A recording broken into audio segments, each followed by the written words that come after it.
How has your day been so far? Hello, we're AETA Stories, and today we're sharing a brand new original story with you. Lily Carter had always been the kind of young woman people noticed, without quite knowing why. It wasn't only her looks, though those were undeniable, but the ease with which she moved through rooms and conversations, the warmth she carried with her like a quiet light. Raised in a comfortable Boston household, Lily grew up surrounded by stability, expectations, and a clear picture of what her future was supposed to look like. Her parents, Evelyn and Richard Carter, had worked hard for everything they owned, and they believed deeply in order, planning, and sensible choices. Lily, their only daughter, was meant to be the natural continuation of that careful life. On that particular evening, the family sat together in the dining room of their townhouse. The air still and polite in the way it often was before something important was said. Lily's hands trembled slightly as she rested them on the edge of the table. She had rehearsed the words in her mind countless times, but now that the moment had arrived, they felt heavier than expected. She told them simply and clearly that she was in love, that she and Dan Carter, had been together for some time, and that they intended to get married. For a brief second, silence settled over the room, thick and disbelieving. Evelyn was the first to react. Her smile froze, then disappeared altogether, replaced by a tight, uneasy expression. Richard leaned back in his chair, studying his daughter as if she had just spoken a foreign language. Evelyn asked whether Lily was joking. When Lily shook her head, her voice steady despite the pounding of her heart, the questions turned sharp. Too sharp. How long had this been going on? What exactly did Lily think she was doing? Richard joined in more quietly, but no less firmly, his disappointment evident in the way his jaw tightened. They spoke of Dan as though he were a problem to be solved rather than a man Lily loved.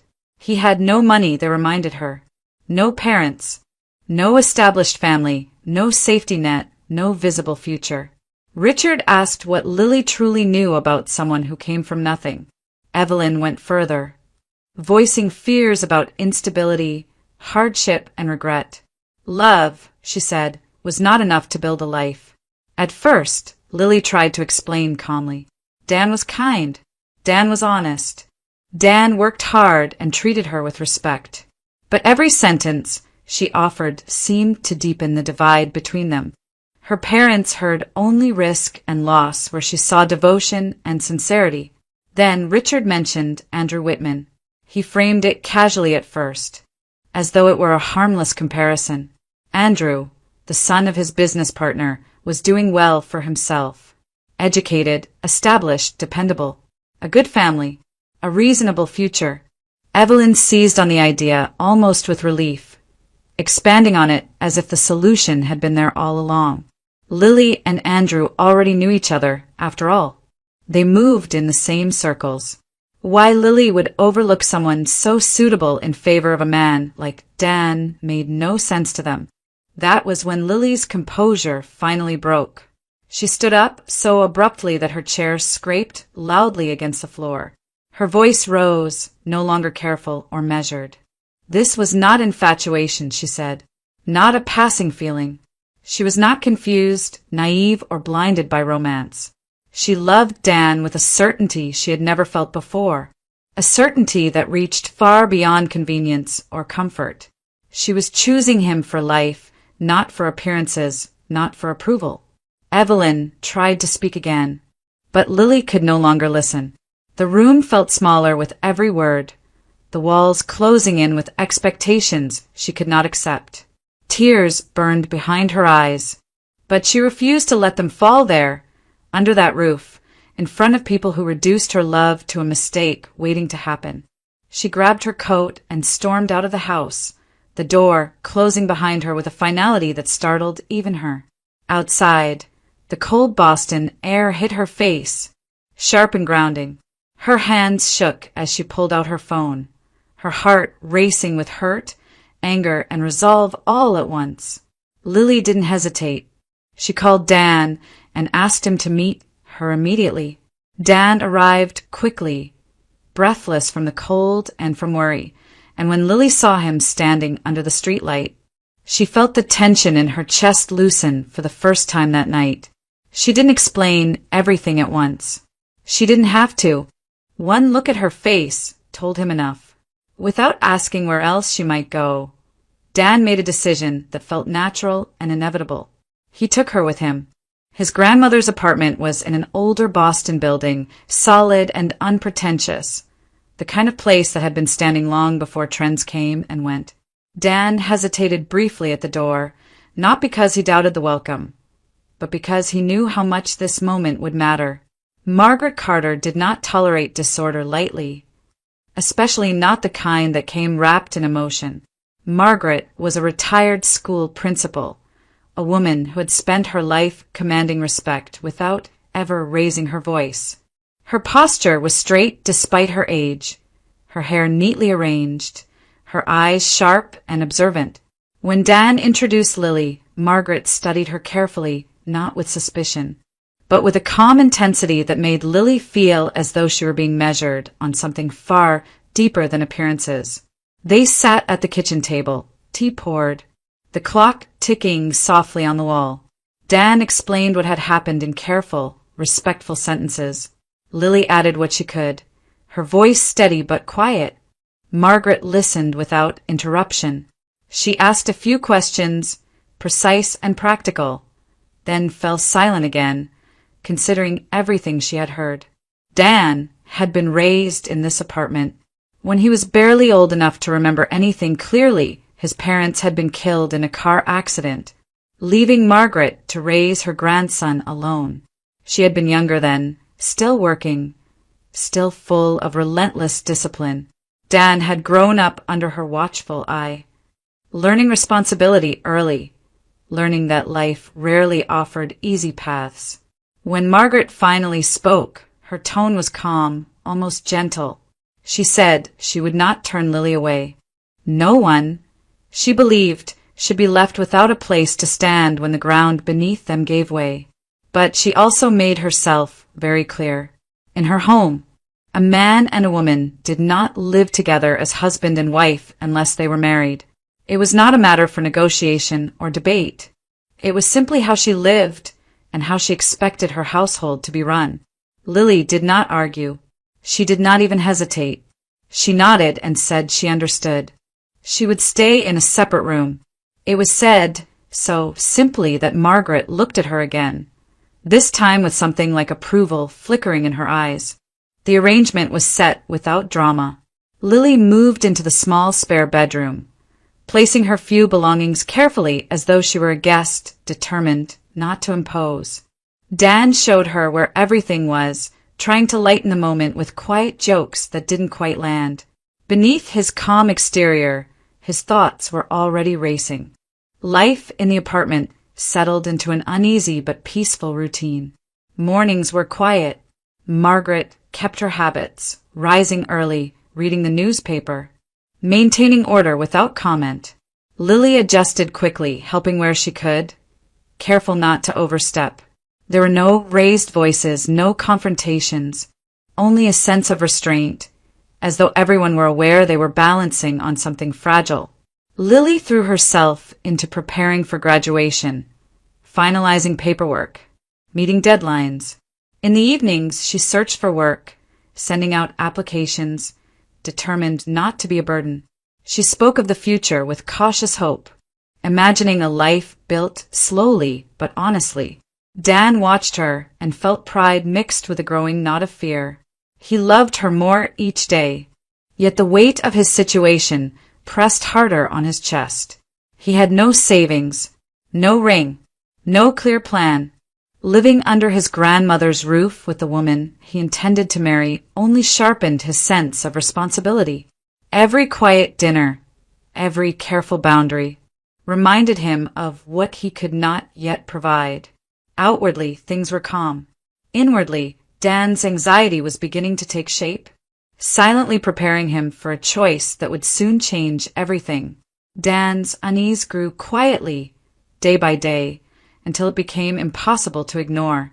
It showed in the way he lingered after dinner, staring at nothing, or in the way he avoided Lily's eyes when the future came up in conversation. He loved her deeply, but that love only sharpened his sense of failure. He had no money set aside, no ring, no place of his own where he could bring her as his wife. Every morning he woke up under his grandmother's roof, reminded him that he was not yet the man he believed Lily deserved. The idea of a courthouse marriage crossed his mind more than once. It would be quick, inexpensive, practical, but each time the thought surfaced, it left behind a bitter aftertaste. Dan imagined standing before Lily's parents, imagined the looks he would receive, the unspoken judgments that would follow him for the rest of his life. Worse than that was the judgment he felt from himself. He did not want to begin his marriage with apologies or explanations. He wanted to stand upright, unashamed, able to say that he had provided something real. Lily noticed the tension, of course. She always did. She tried to ease it in the only way she knew how. She spoke gently about simplicity, about how little she truly needed. She said rings could wait, that a celebration could be modest, that work was something they could face together. She was willing to take any job, to build a life piece by piece. To her, love was already enough. But Dan shook his head every time, not because he doubted her sincerity, but because he feared accepting it. He could not bear the thought that Lily might one day look back and feel she had settled for less because of him. The suggestion came unexpectedly. During a brief conversation with a former colleague he ran into near the docks. The man spoke of seasonal work aboard a commercial vessel operating out of Maine. It was hard labor, he said, physically exhausting and unforgiving. The hours were long, the conditions harsh. But the pay was good, better than anything Dan could hope to earn locally in the same amount of time. 1 year, the man said. 1 year of work. And Dan could come back with real savings. Enough for a proper wedding. Enough to start over without shame. The idea lodged itself in Dan's mind and refused to leave. That night he lay awake, staring at the ceiling, listening to the muted sounds of the apartment. He thought about Lily in the next room, asleep and unaware of the storm gathering inside him. He thought about the distance, the danger, the possibility of losing her not to another man, but to time and absence. The thought of leaving her behind felt like tearing something essential out of his chest. When he finally spoke to Lily about it, she reacted exactly as he had feared. She tried to talk him out of it, her voice trembling with a mixture of worry and disbelief. She said they could manage without such drastic measures. She said a year was too long, that anything could happen in that time. She begged him to reconsider. Dan listened, and it hurt him more than he could say. But his resolve only hardened. He could not ignore the chance to change their circumstances, not when it was finally within reach. He told her he would rather endure a year of separation than a lifetime of regret. Margaret, who had been listening from a careful distance, surprised Lily by siding with Dan. She did not dramatize the situation or offer comfort she did not believe in. She spoke plainly. She said that Dan's choice was not reckless but serious.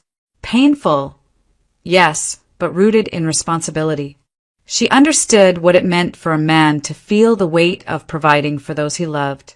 Her quiet approval settled something inside Dan. It did not make the decision easier, but it made it final.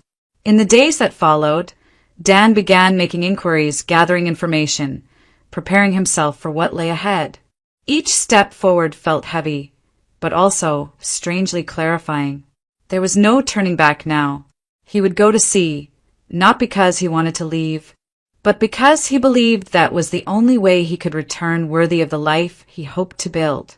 For Dan, the choice marked the moment when love turned into sacrifice, and when the path ahead became irrevocably set. The farewell came quietly, without ceremony or witnesses beyond the three of them. There was no gathering of friends, no speeches, no symbolic gestures meant to soften the moment.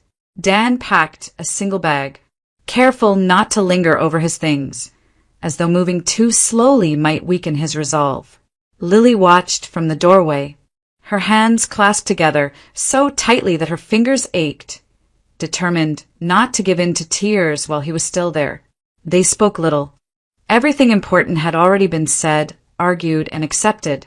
Dan held Lily for a long moment, his arms firm around her, as if he were trying to memorize the weight of her presence. He told her again that he would come back, that this separation had a purpose, that when he returned he would do everything properly. No borrowed compromises, no half measures. They would marry, start a real life, and leave this painful chapter behind them. Lily nodded, forcing a small smile. She told him she believed him. She told him she would wait. Her voice held steady, even when her heart threatened to break apart inside her chest. Margaret stood nearby, silent and composed, offering neither reassurance nor warning. She knew this was something Dan had to do alone. When the door finally closed behind him, the sound echoed through the apartment with an emptiness that seemed far louder than it should have been. Lily stood still for several seconds, staring at the closed door as if expecting it to open again. Then, without warning, her strength gave way. She sank into a chair, her body folding inward as sobs broke free, violent and uncontrollable. Margaret did not rush to her immediately. She waited, allowing the storm to pass as best it could, then brought Lily a glass of water and sat across from her. There were no speeches, no attempts to frame the pain as noble or necessary. Margaret simply stayed, her presence steady, her silence offering what comfort it could. Life after Dan's departure took on a strange, muted rhythm. The apartment felt larger and quieter, filled with spaces that seemed to exist only to remind Lily of what was missing. She and Margaret continued living together, moving carefully around one another, bound now by shared concern and a fragile sense of responsibility. At first, Lily tried to maintain her routines. She attended classes, worked on her final projects, and kept searching for employment. But the strain began to show. Her appetite faded. Sleep came in broken stretches, interrupted by anxious thoughts and sudden waves of grief. She grew pale, her energy draining away day by day. Margaret noticed, of course. She urged Lily to eat, to rest, to step outside for fresh air. Lily complied outwardly, unwilling to cause worry, but the effort of pretending to be fine exhausted her even more. Without Dan, everything felt provisional, suspended, as though her life were paused until his return. The weekly phone calls became Lily's only true anchor. They were scheduled, brief and precious. She counted down the days and hours until each one, marking time by their approach. When Dan's voice finally came through the line, distant but familiar, she felt momentarily whole again. During those calls, Lily tried to sound cheerful. She spoke about small, ordinary things, careful not to burden Dan with her fear or loneliness. Dan, in turn, spoke sparingly about his work, not wanting to worry her with details of hardship or danger. Each conversation ended too quickly, leaving Lily clutching the phone long after the line went dead. When the call ended, the emptiness returned with renewed force. Lily would sit in silence, staring at the wall, replaying Dan's words in her mind as if they might sustain her until the next Friday. The dread she carried was subtle but constant, a quiet fear that crept in during the long stretches of waiting. Separation had settled over her life like a shadow. Love, once a source of strength, had become something she clung to desperately, afraid that letting go, even for a moment, might mean losing everything. Margaret noticed the changes before Lily said a word. It was not only the weight loss, though that alone would have been concerning. Lily's face had grown drawn, her movements slower, as if every step required more effort than the last. There were moments when she had to steady herself against the counter or pause midway through a sentence, her breath shallow and uneven. One morning, When Lily nearly fainted while standing in the kitchen, Margaret made her decision. This was no longer something that could be dismissed as nerves or heartbreak. Margaret told Lily firmly that she would see a doctor. Not later, not when she felt ready. Immediately, Lily tried to protest, weakly at first, then with quiet insistence. She said she was just tired, that it was stress, that everything would settle once she finished school. Margaret listened, then shook her head. Years of responsibility had taught her the difference between excuses and danger. She reminded Lily that denial had never solved anything. Lily finally agreed, more out of exhaustion than conviction. The appointment was arranged quickly. The clinic was familiar to Margaret, a place she trusted. Lily sat on the examination table, her hands folded in her lap, her thoughts drifting uneasily between guilt and fear. She had no clear sense of what was wrong, only a growing awareness that something inside her had been quietly changing. The results came sooner than Lily expected. The doctor spoke calmly, professionally, explaining the findings step by step. Lily heard the words, as if from a distance, struggling to connect them to herself. Nearly 3 months pregnant. The phrase repeated in her mind, unreal and overwhelming.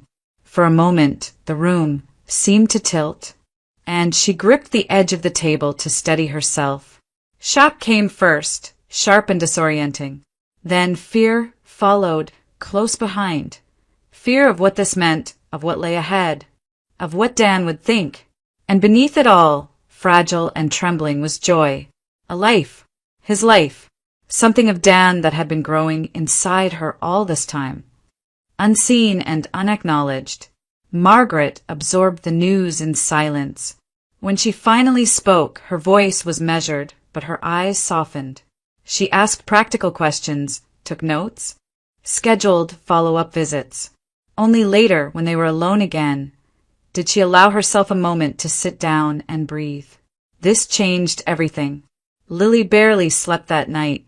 She lay awake, one hand resting instinctively on her stomach, her thoughts racing ahead in conflicting directions. She imagined Dan's face when she told him. His surprise, his happiness, or his worry. Would the news make his work harder, knowing what he was missing? Would it burden him, distract him, or give him strength? She went back and forth endlessly. Part of her wanted to tell him immediately, to hear his voice, to share the secret that now defined her life. Another part feared the timing. He was far away, working under difficult conditions. She did not want to add to his stress or leave him feeling helpless. In the end, Lily chose compromise. She would tell him during their next scheduled Friday call. That way, she could prepare herself, choose her words carefully, make the moment as calm and reassuring as possible. She told herself it was only a matter of days. She could wait that long. The days passed slowly, each one stretching further than the last. Lily began taking better care of herself, eating when she could, resting more often. Margaret watched her closely, offering support without smothering her. Together, they spoke cautiously of the future, avoiding assumptions, holding on to hope without giving it too much room to hurt them. Friday finally arrived. Lily prepared for the call with unusual care. She brushed her hair, chose clean, comfortable clothes, and sat at the table where she always waited. Her heart beat faster with every passing minute. This time the call would change everything. The hour came and went. There was no ringing, no familiar voice on the line. At first, Lily told herself it was nothing. Delays happened. Schedules shifted. She waited another 15 minutes, then another. Each moment of silence tightened the knot in her chest. She checked the phone again and again, willing it to come alive in her hands. But the phone remained silent. By the end of the evening, Lily understood that something was wrong. The happiness she had been holding so carefully slipped into suspension, hovering between hope and fear. The future she had imagined only hours earlier suddenly felt distant and uncertain, as if it had been paused mid-breath, waiting for a call that never came. The silence stretched from hours into days, and with each one, Lily's sense of unease deepened. At first, she tried to reason with herself. Communications at sea were unreliable. Schedules shifted. Equipment failed. Dan had missed calls before. Rarely, but it had happened. She repeated these thoughts like a prayer, clinging to them as a way to steady her breathing. By the third day, the calm explanations no longer held. Lily barely slept. She jumped at every sound, checked her phone obsessively, and replayed their last conversation again and again, searching for signs she might have missed. Margaret watched her closely, growing more concerned by the hour. Lily's hands trembled constantly now. Her face had gone ashen, her eyes hollowed by fear and exhaustion. Food went untouched. Water made her nauseous. On the fifth morning, the knock came. It was firm but hesitant, as though the person on the other side did not want to be there, but had no choice. Margaret opened the door. A woman stood on the threshold. Her coat, still damp from the cold air outside, her face pale and strained. She introduced herself haltingly as the wife of one of Dan's coworkers. Her voice wavered as she asked if this was Daniel Carter's address. Lily had already risen from her chair. She stood frozen a few steps away, listening. The woman explained that there had been an accident. A violent storm had swept through the waters off the coast of Maine days earlier, far more severe than forecast. The vessel Dan had been working on had suffered significant damage. Rescue operations had been launched immediately, involving the Coast Guard and nearby ships. But the conditions had been brutal. Waves, wind, darkness, everything working against them. Some crew members had been pulled from the water. Others had not. The words fell into the room slowly, each one heavier than the last. Lily felt the floor sway beneath her feet, though she had not moved. She heard the woman say that Dan's name was not on the list of survivors. She heard Margaret ask careful questions about timing, about confirmation, about what presumed meant in this context. The woman answered as best she could, tears slipping down her cheeks. No body had been recovered. There were no remains to identify. But after days of searching, hope was fading. Lily tried to speak. She tried to ask something, anything, but no sound came out. The room narrowed, the edges blurring, as a sharp pressure closed around her chest. She took a step forward, then another, and then her legs simply gave out beneath her. Margaret caught her before she hit the floor, calling her name in a voice Lily could barely hear. The world tilted violently, then went dark. Lily woke to bright lights and unfamiliar sounds. Her head throbbed. Her mouth was dry. For a moment, she could not remember where she was or why her body felt so heavy. Then the memories rushed back all at once. The phone that never rang. The woman at the door. The word storm echoing endlessly in her mind. She tried to sit up, panic flaring, but firm hands pressed her gently back down. A nurse spoke calmly, explaining that Lily was in the hospital. She had collapsed from severe stress and dehydration. Her blood pressure had dropped dangerously low. The pregnancy complicated everything. Doctors moved quickly, monitoring Lily's vitals and the baby's condition with equal urgency.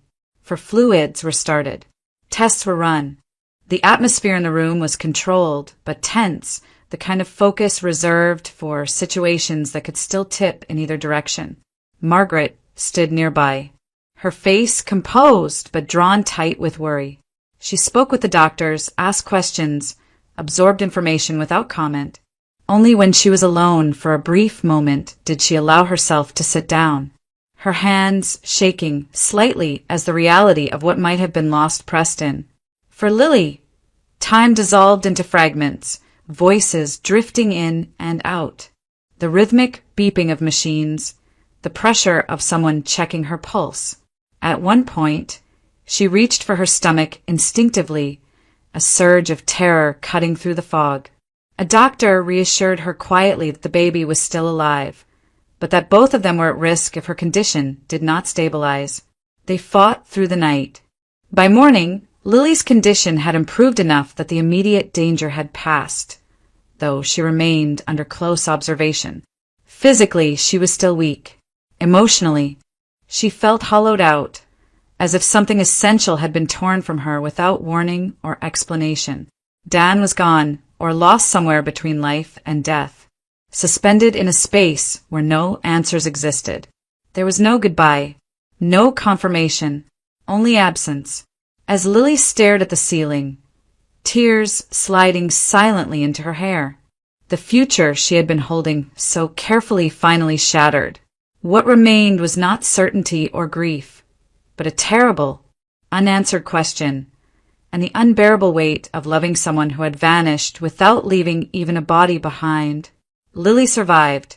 That fact alone felt unreal in the weeks that followed, as though her body had endured something her mind could barely comprehend. The doctors monitored her closely, unwilling to take risks after what she had been through. The pregnancy held, fragile but steady, and that fragile certainty became the only reason Lily forced herself to keep moving forward. She carried the child through the remaining months with a quiet determination that surprised even Margaret. Lily spoke little about the future. She focused instead on what could be measured. Appointments kept, instructions followed, days counted one by one. When the time came, she gave birth to a boy. She named him Samuel Carter. Samuel's arrival brought no sudden healing, no dramatic shift in Lily's grief. If anything, it sharpened it. She held her son close and felt both love and loss intertwine in a way that left her breathless. Dan should have been there. Dan should have seen this. The thought followed her everywhere, persistent and inescapable. After leaving the hospital, Lily made her decision quickly and without hesitation. She would not return to her parents' home. The idea felt wrong, almost unbearable. Instead, she went back to Margaret's apartment, to the place that still carried Dan's presence in 1,000 small, painful ways. Margaret welcomed her without question. She prepared a small space for the baby and adjusted her routines once again, practical and steady as ever. Evelyn did not accept Lily's choice quietly. At first, the conversations were strained but controlled. Evelyn called often, offering help that felt less like concern and more like insistence. She suggested Lily needed rest, support, a proper environment. She reminded her daughter of how difficult single motherhood would be, especially without certainty about Dan's fate. As weeks passed, the tone hardened. Evelyn began to speak openly about moving on. She said Lily was young, that life did not end because of tragedy. She argued that clinging to the past would only harm Samuel in the long run. Each word struck Lily like a blow, not because Evelyn was entirely wrong, but because she spoke as if Dan were already gone in the most final sense. The confrontation came one afternoon when Evelyn arrived unannounced. Samuel slept in the next room as the argument unfolded, voices rising despite Lily's efforts to keep them low. Evelyn accused her daughter of hiding behind grief, of refusing to face reality. She suggested, too bluntly, that without a body, without proof, Lily was choosing an illusion over life itself. Something inside Lily broke. She told her mother to stop. When Evelyn didn't, Lily said things she had been holding back for months. She spoke of love, of loyalty, of what it meant to stand by someone even when the world declared it unreasonable. She said she would not erase Dan simply because it made others uncomfortable. She said she would not teach her son that love was disposable. Evelyn tried to answer, but Lily cut her off. She told her mother not to come back, not until she could respect Lily's choices and her grief, not until she could speak of Dan without dismissing him as a mistake or an obstacle. The door closed with a finality that echoed painfully through the apartment. After that, Lily's world narrowed. She lived quietly, almost invisibly, focused on Samuel and the small routines that gave her day's structure. She fed him, rocked him, spoke to him softly as though Dan might hear through the walls. At night, when the apartment was still, she allowed herself to grieve fully, tears soaking into the pillow as she whispered things she would never say aloud during the day. There was no grave to visit, no place to mourn properly. Dan existed everywhere and nowhere at once, alive in memory and absent in every way that mattered. Lily carried him with her constantly, a presence as real as her son in her arms. In her heart, Lily lived as a widow, not because death had been confirmed, but because love had not let go. Far from Boston, far from the life he had known. Daniel Carter was still alive, though nothing about his existence resembled living in any meaningful sense. The sea had not taken his body, but had stripped him of everything else. He was found after the storm, half-conscious and barely breathing, washed ashore along a remote stretch of coastline in Maine. How long he had been in the water, no one could say with certainty. By the time a local man noticed him and dragged him onto dry ground, his body was battered, his mind empty. He survived by chance, by timing, by the stubborn refusal of his body to give up. But when he opened his eyes days later, there was nothing waiting for him inside his own head. No name, no memories, no past. The people who took him in lived far from towns and hospitals, part of a small, isolated rural community tucked deep inland, where everyone knew one another and strangers were rare. They brought him to a modest house, fed him, treated his injuries as best they could, and waited for his memory to return. It never did. When he failed to recall even his own name, they gave him one. Someone suggested Connor, and it stuck not because it fit, but because something had to fill the silence. Connor became the name he answered to, though it felt foreign in his mouth, like a borrowed coat that never quite sat right on his shoulders. He stayed because he had nowhere else to go. Without documents, without memories, without even a vague sense of who he had once been, Connor became useful in the only way he could. He worked. He hauled, repaired, lifted, and carried. He accepted food and a place to sleep in exchange for his labor, never asking questions, never demanding more. The arrangement was unspoken, but clear. He was alive because he was needed, and needed because he could work. At night, when exhaustion pulled him into sleep, fragments began to surface, dreams without context. A woman's face he could never see clearly. A voice saying his name, though he did not know what that name was. A feeling of urgency, of love, of loss, all tangled together without meaning. He woke from these dreams disoriented and shaken, his heart pounding, his head aching as if he had tried to remember something forbidden. The harder he focused, the worse it became. A sharp ringing filled his ears. His vision blurred. Eventually, he learned not to push too far, but something inside him refused to stay silent. Not far from the settlement lay a small cemetery, old and weathered, its stones worn smooth by time and neglect. Connor found himself walking there without understanding why. At first, he told himself it was coincidence, that he simply enjoyed the quiet. But the pull returned again and again, persistent and inexplicable. He wandered among the headstones slowly, reading names he did not recognize, dates that meant nothing to him. Still, he felt as though he was searching for something specific, something just beyond reach. Occasionally, a name would cause his chest to tighten, or a date would send a flicker of pain through his skull, but the connection never fully formed. The locals noticed his habit and warned him off gently. Cemeteries, they said, were places for the dead. There was no reason for him to linger there. Connor nodded, agreed, and returned anyway the next chance he got. His days passed in a dull repetition. Wake, work, eat, sleep. Nothing marked the passage of time except the slow change of seasons. He did not age forward or backward. He simply existed, suspended between what had been and what might never come. He did not know that somewhere else a woman mourned him. He did not know that he had a son. He did not know that his name was carved into stone. What he knew, what he felt, Deep beneath the silence was that something essential had been taken from him. His life was paused, incomplete, as if the world had pressed a hand against his chest and said, "Not yet." And so Connor walked, worked, and dreamed, a man without a name, waiting for a memory strong enough to break through the fog and call him back to himself. Lily traveled alone. She left Samuel with Margaret, packing only what she needed for a short journey, telling herself this was not an escape but a necessity.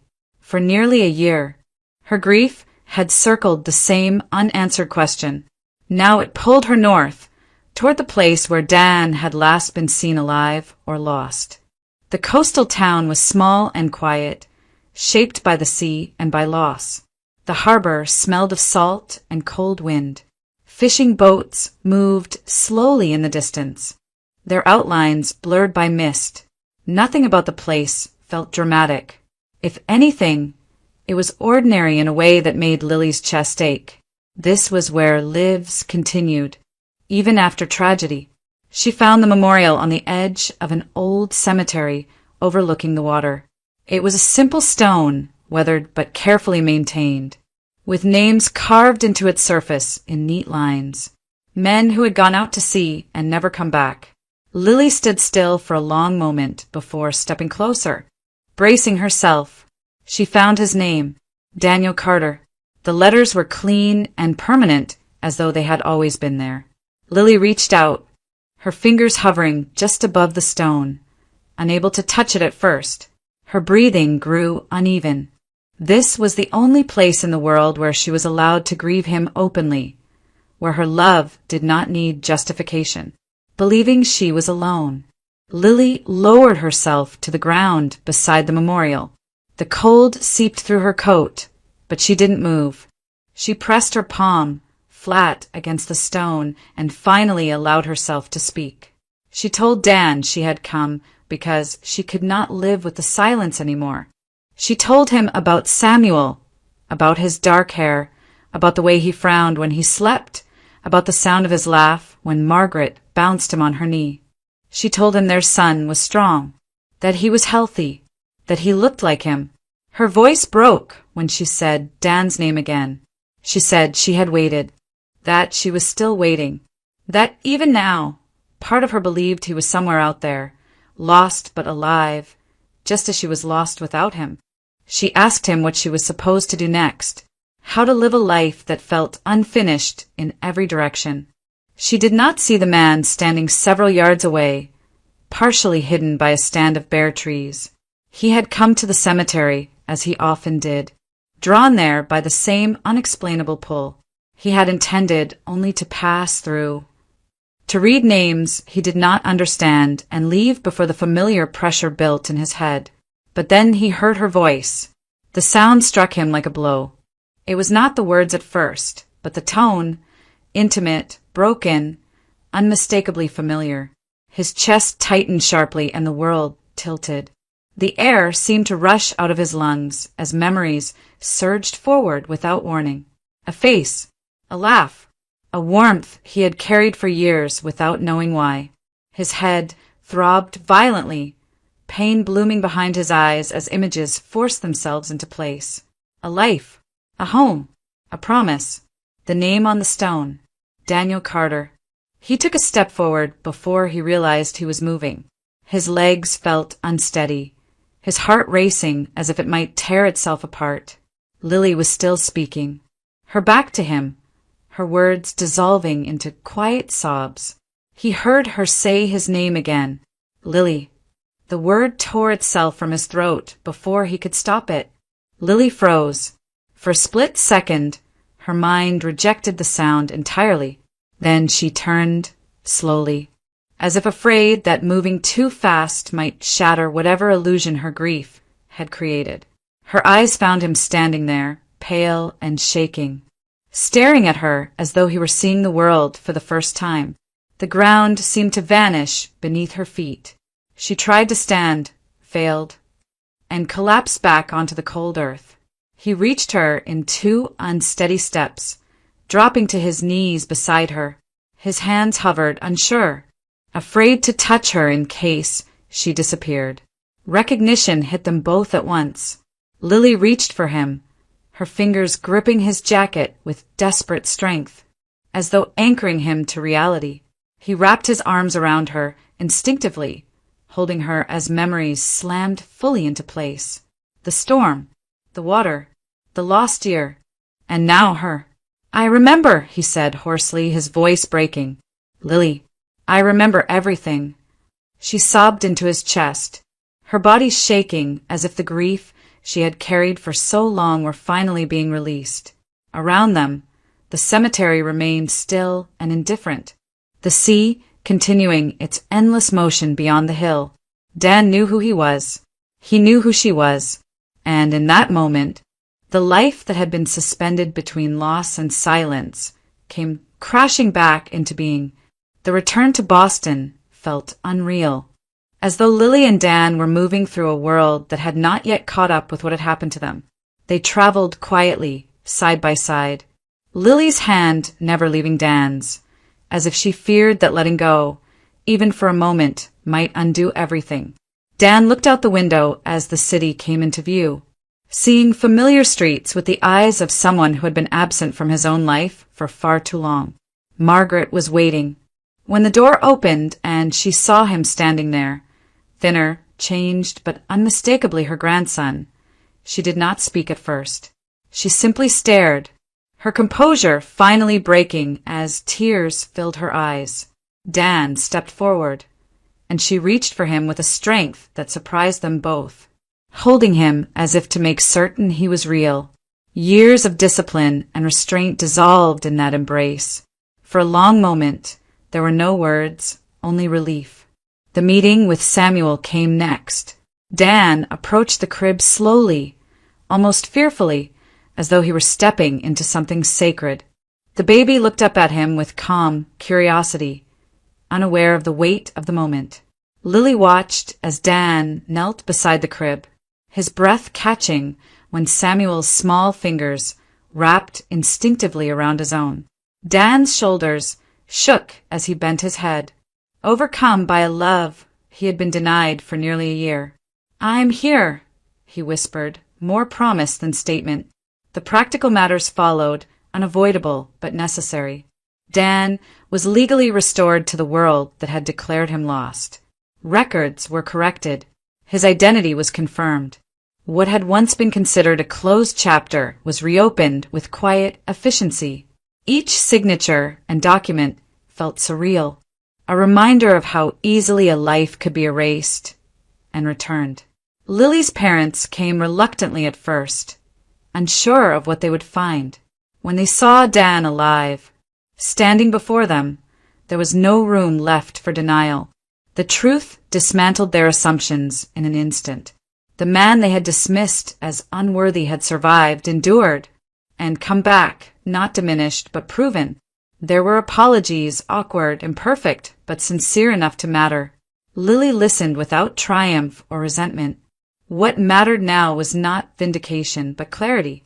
Love, she realized, did not need permission to be real. The wedding took place quietly, without spectacle or excess. It did not need any of that. When Lily stood beside Dan and spoke her vows, her voice steady and sure, she felt no fear. When Dan promised his life to her, he did so without shame or hesitation. They were not beginning something new, so much as completing something that had already survived its hardest test. In the days that followed, life did not suddenly become easy. Healing never worked that way, but it became honest. Lily and Dan faced the future together, grounded not in comfort or certainty, but in what they had already endured. They had learned that love was not proven by wealth, status, or safety. It was proven by waiting, by choosing, by remaining faithful even when the world offered no reassurance in return. Margaret watched them with quiet pride, holding Samuel in her arms, understanding that some lessons could only be learned through loss. For those listening, this story leaves behind more than relief. It invites reflection on patience when the waiting feels unbearable, on dignity when love is questioned or judged, and on the danger of measuring a life by its surface rather than its depth. If this story resonated with you, consider what endurance has looked like in your own life. What or who has been worth waiting for? And how often quiet resilience speaks louder than certainty ever could. We invite you to share your thoughts on love, loss, and second chances.